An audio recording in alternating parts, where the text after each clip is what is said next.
everyone. Good to see you again. This is week 13 in our introduction to the Christian Scriptures using the textbook from Arterbury, Bellinger, and Dodson. And this week we are in chapter 6 on the letters of Paul from page 207 to 230. So let's jump right in to the letters of Paul. We're coming down the backstretch here.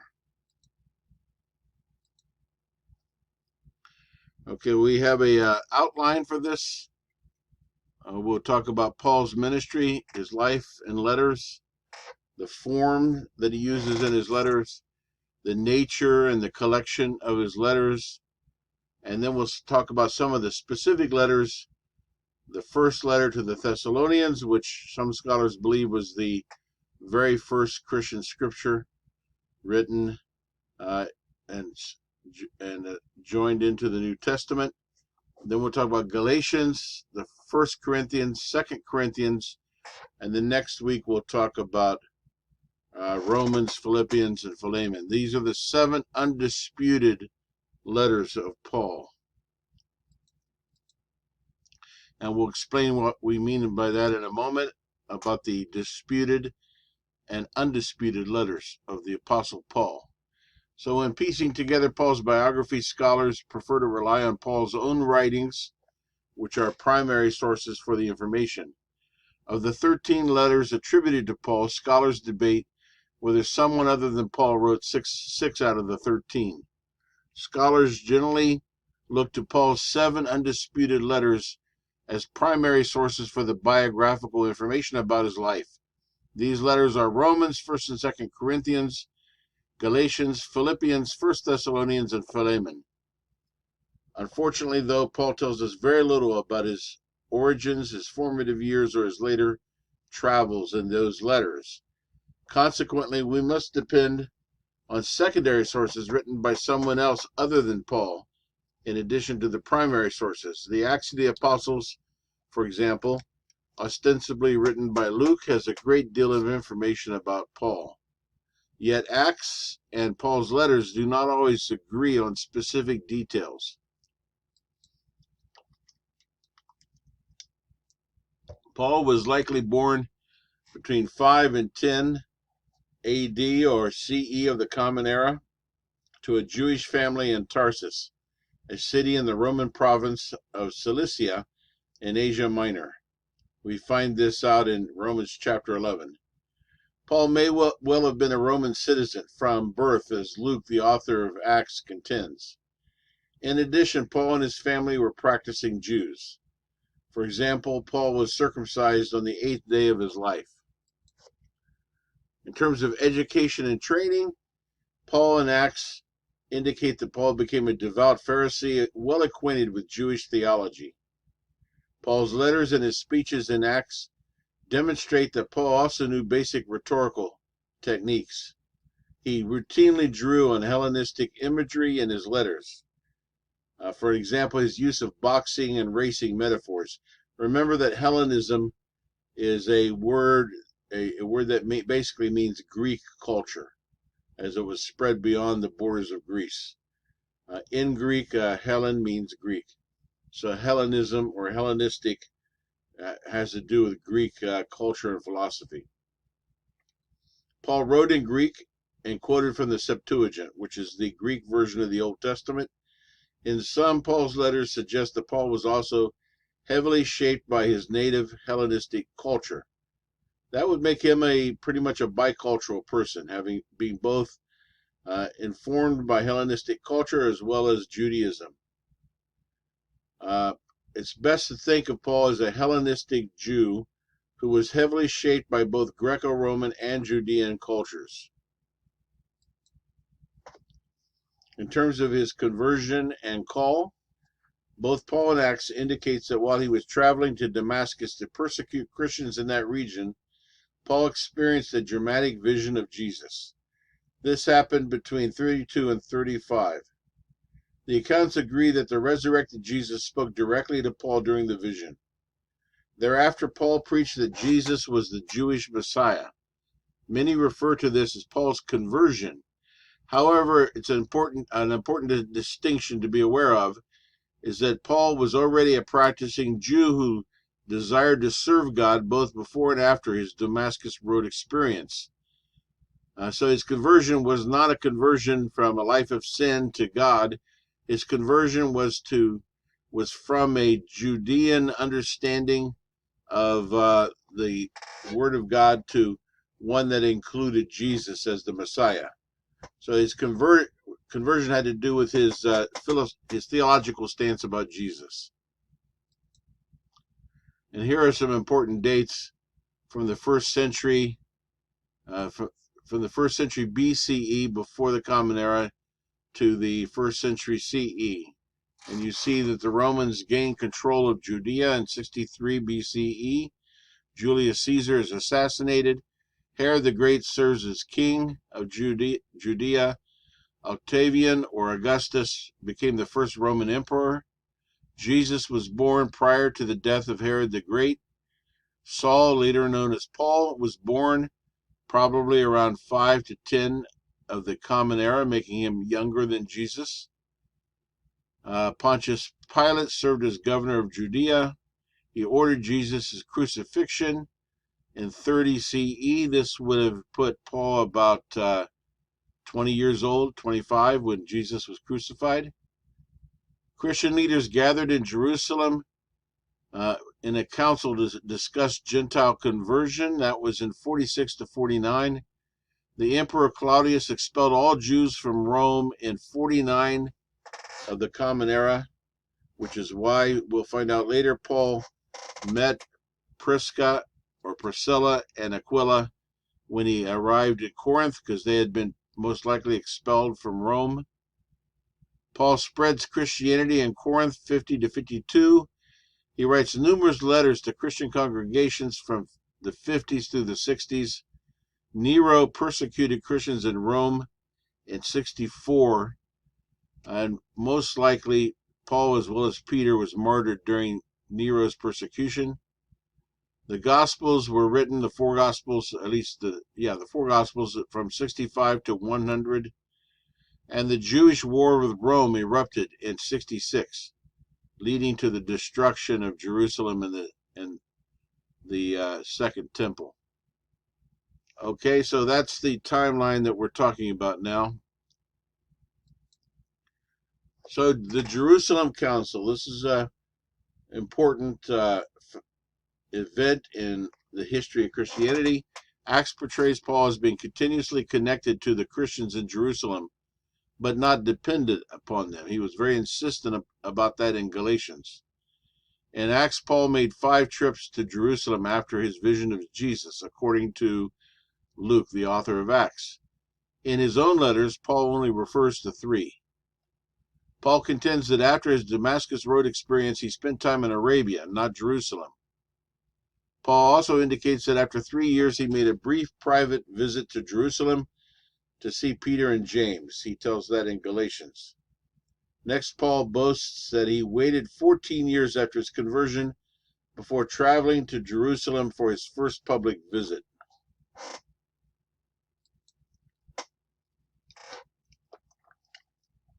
It was during this second trip to Jerusalem that Paul and the leaders of the Jerusalem congregation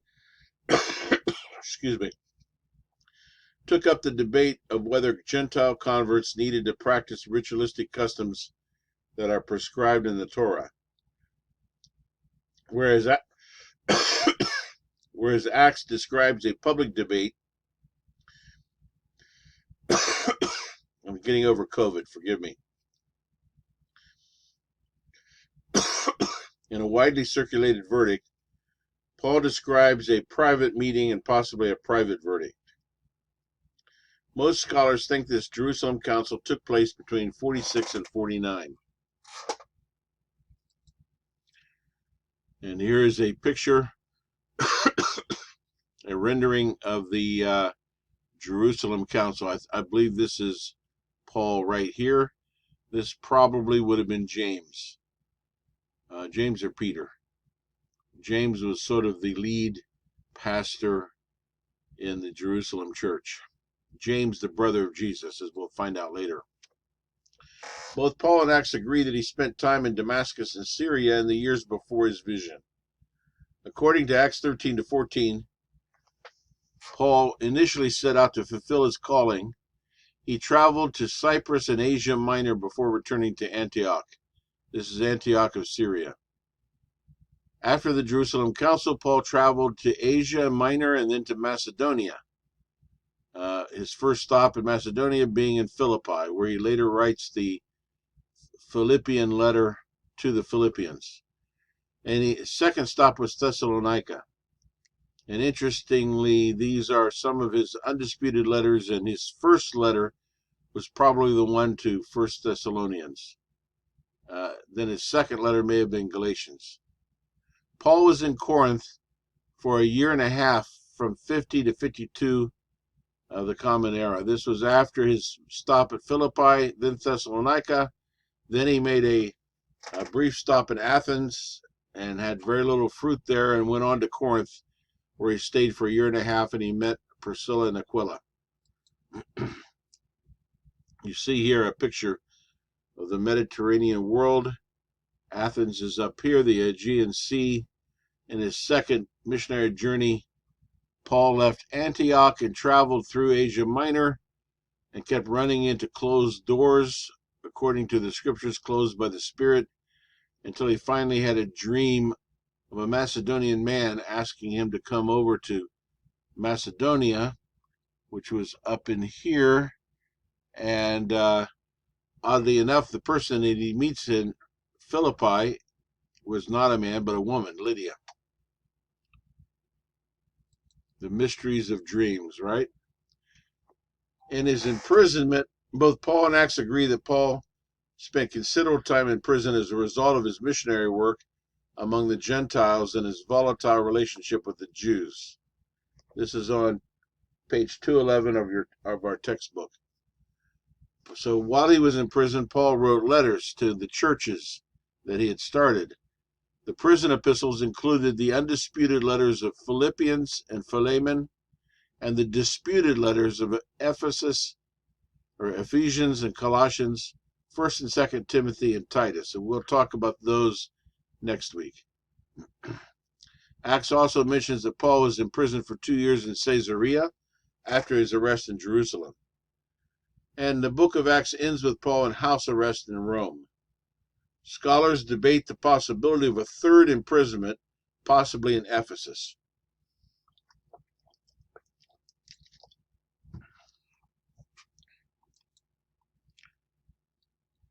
The book of Acts does not narrate Paul's death. It leaves him in house arrest in Rome.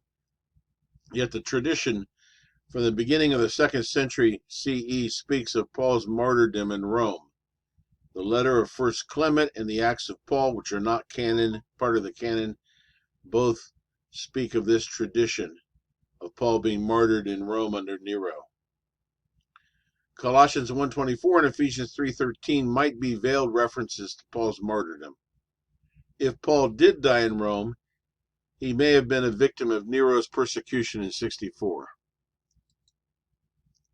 Okay, the form of Paul's letters. Paul wrote in accordance with the literary patterns of his day. Ancient Greco-Roman letters consisted of 4 parts: the greeting, the prayer of thanksgiving, the body, and the closing. And Paul follows this tradition, or this structure, this accepted literary structure. In his greetings, his letter greetings were brief and followed a standard format. First, the author identified himself as the sender. Next, the author identified the recipient. And finally, the author included some kind of introductory salutation to the recipient. The greetings in Paul's letters follow the same sequence. First, he identifies himself and his co-authors, Timothy, Silvanus, and Titus. Next, he identifies the Christian congregation that the letter is addressed to. Finally, he includes a salutation. Sometimes Paul elongates his self-identification in order to assert his status as an apostle. Paul's greetings sometimes establish a spiritual or ecclesiastical basis for the rest of his comments. Example of Paul's greetings include 1 Corinthians 1, 2 Corinthians 1, Galatians 1, Philippians 1, 1 Thessalonians 1, and Philemon chapter 3. I should have thought ahead and opened one up to read to you, but I didn't do that. The nature and the collection of his letters were occasional. That means, the fact that they were occasional means that they normally did not contain a comprehensive, systematic theological overview of early Christian beliefs. Paul wrote to specific congregations, to specific people, to address specific problems. He wrote to correct theological misunderstandings and sometimes to resolve congregational conflicts. Paul's letters present a snapshot of ongoing conversations between Paul and a particular congregation. With the exception of the church in Rome, or churches in Rome, Paul founded the churches that he wrote to. In the other letters, such as Thessalonians, Philippians, Galatians, an ongoing relationship existed between Paul and the congregations that predated his letters. That's what the textbook means by occasional. There probably are additional letters of Paul that were lost. We do not have all of them. The best example of this is found in 1 Corinthians 5:9, where Paul refers to a previous letter that we don't have in our possession.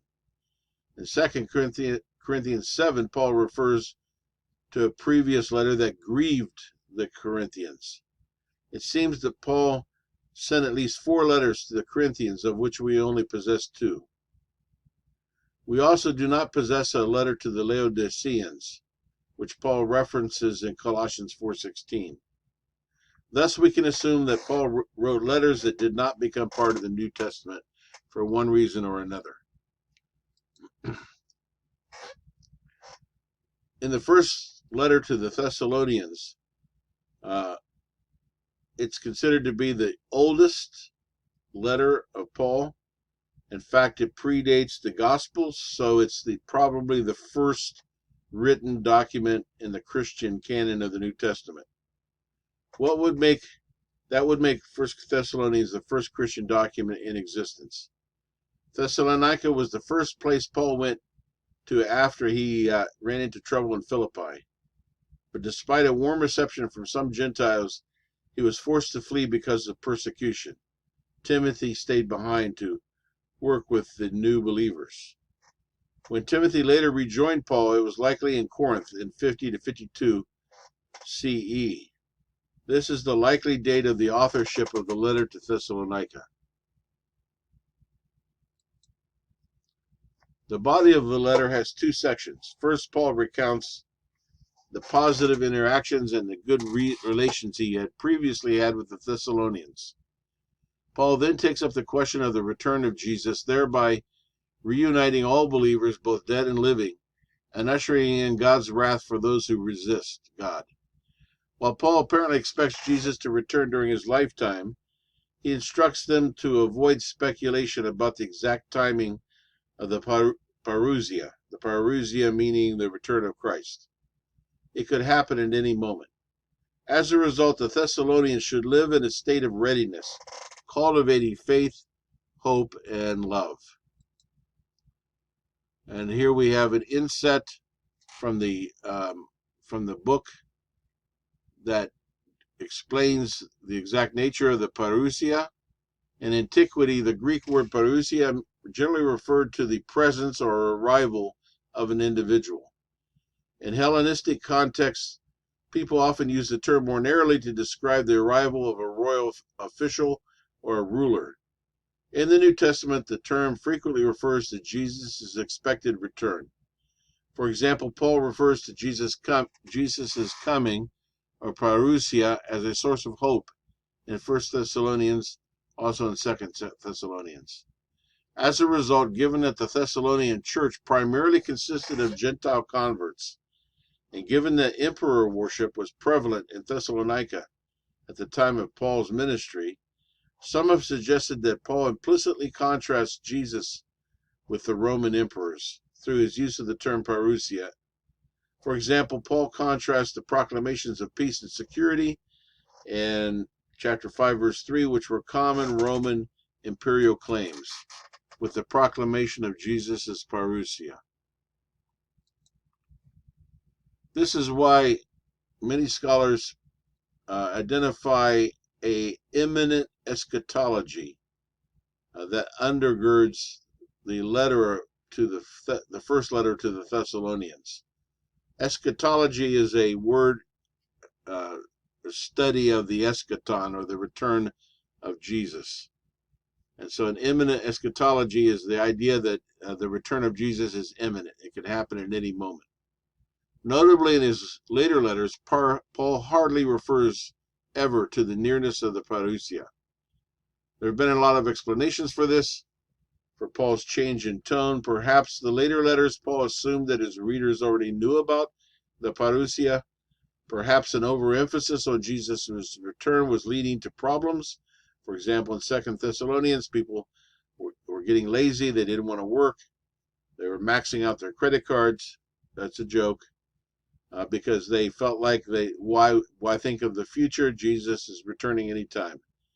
Or perhaps Paul had simply come to accept that Jesus would not be returning as quickly as he once thought.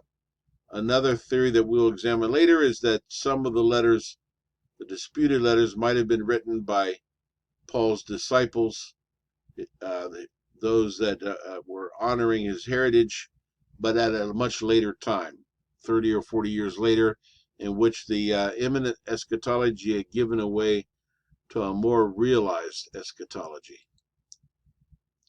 The letter to the Galatians, Paul's letter to the Galatians has greatly influenced Christian understandings of the significance of Christ's death, a law-free gospel, and the equal status of Gentile and Jewish Christians. Martin Luther, for example, drew heavily upon Galatians when calling for reform in the Catholic Church. Thus, Galatians had an enormous influence over time on Christian theology and praxis. It'd be fair to say that Galatians strongly emphasizes the gospel of grace. The location, dated occasion for Galatians, this is on page 218. Paul writes this letter to a group of Galatian churches, but the exact location of these churches is not clear. The people identified as Galatians actually were of Celtic descent. My nephew will be fascinated to hear that because he's a scholar of Celtic mythology. So the Galatians were Celts. They had lived in northern Galatia region for about 3 centuries, but in 25 BCE, the Emperor Augustus extended the name Galatia further south, which took in towns like Lystra and Derbe, places we know Paul had visited from the book of Acts. As a result, during Paul's lifetime, the term Galatia was expanded to include ethnic Galatians in the northern territory as well as the Roman province, which extended much further south. So we don't know if he was writing specifically to the Celtic Galatians or to the people who lived in the province of Galatia. If Paul was writing to the southern territory of Lystra and Derbe, it would have probably been around 50 to 51 of CE. If it was addressed to the northern territory, it would likely have been written 55 to 56. The rebuke. This is an unusual part of his letter. In a move that would have startled his readers, Paul chooses not to include a thanksgiving in this letter. If recipients had failed to detect Paul's anger in verses 1 through 5, they almost certainly would have become aware of it in 6 through 10. Paul not only forgoes the usual thanksgiving, but he replaces it with a condemnation and a curse. He accuses the Galatians of exchanging the true gospel with a perverted message about Jesus, and he was not happy, to put it mildly. And he pronounces a curse on anyone who teaches a false message that the Galatians have currently adopted. Moving into the body of the letter, Paul first seeks to reestablish his authority as an apostle. He begins by reminding the Galatians of Jesus' revelation to him.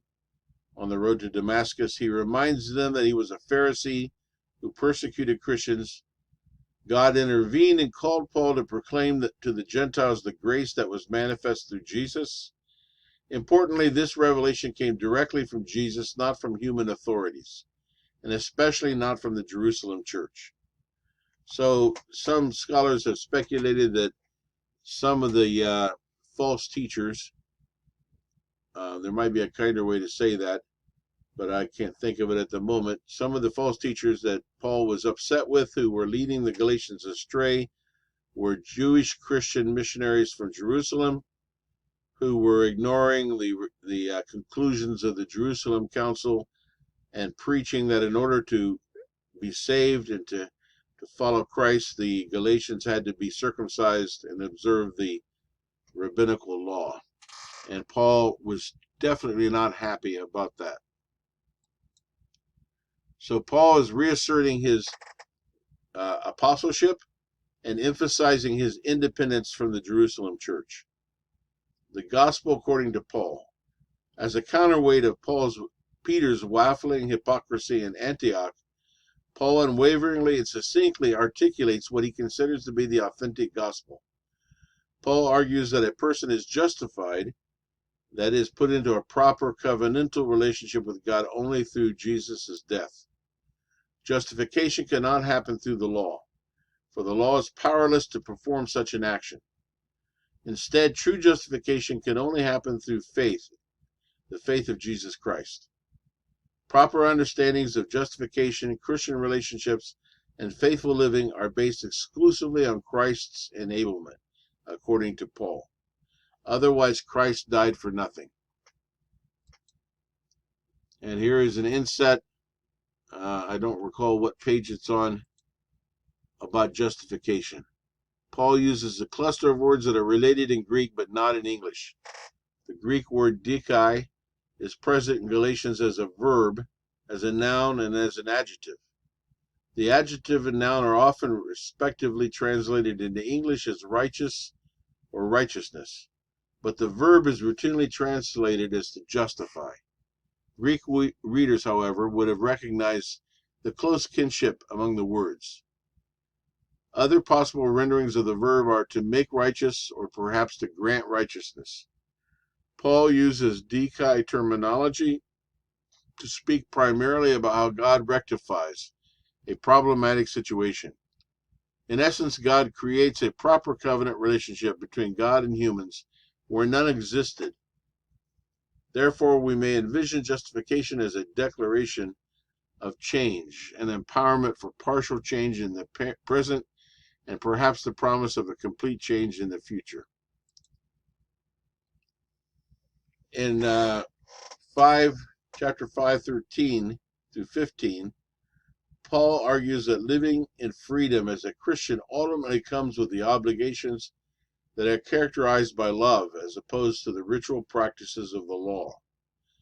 Consequently, Paul exhorts the Galatian Christians to live by the Spirit. If they do so, the Spirit will guide them away from the urges of the flesh, and the Spirit will guide them toward the things of God. Christ's crucifixion is the act that frees believers from the flesh and frees them for the Spirit's work in and through them, says Paul. This brings us to 1 Corinthians. So in 1 Corinthians, Paul addresses a series of problems that crept up into the lives and the worship of the Corinthian Christians. Paul relies heavily on Jesus' crucifixion and resurrection as the theological foundation and example. Corinth was a renowned Greek city and a cultural center located near seaports and a trade route.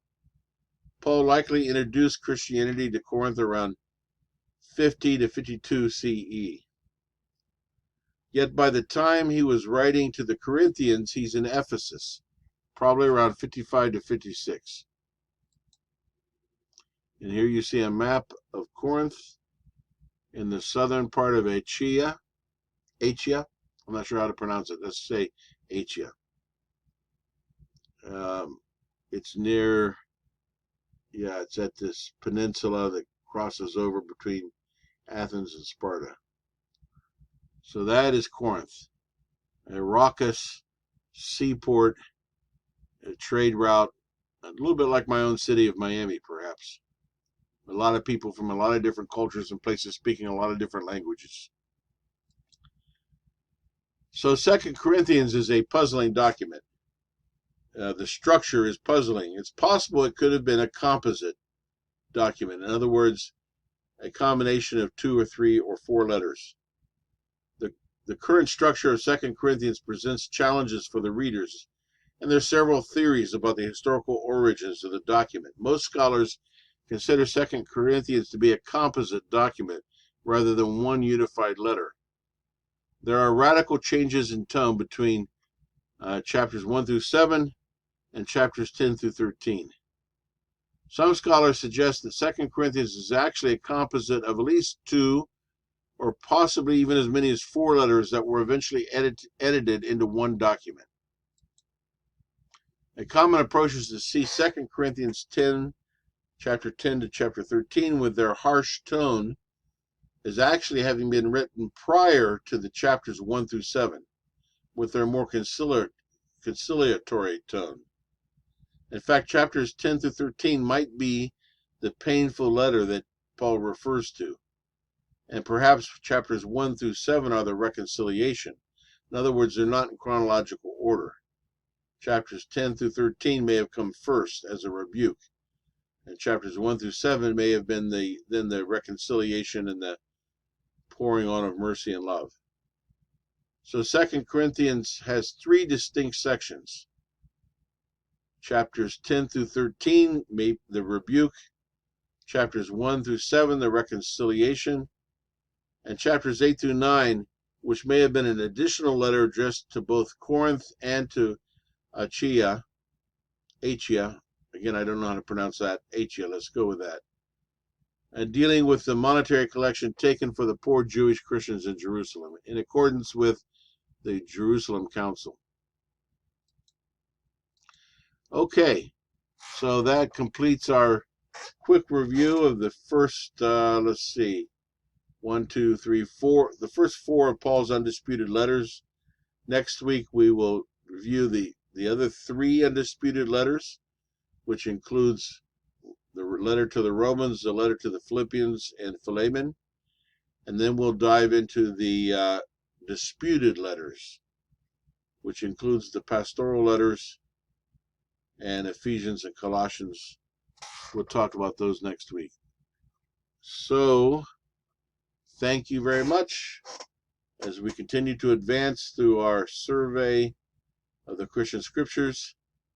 We have about 3 more lectures to finish, and then we'll move on to other courses. Thank you very much. Have a good week. Let me know if you have any questions.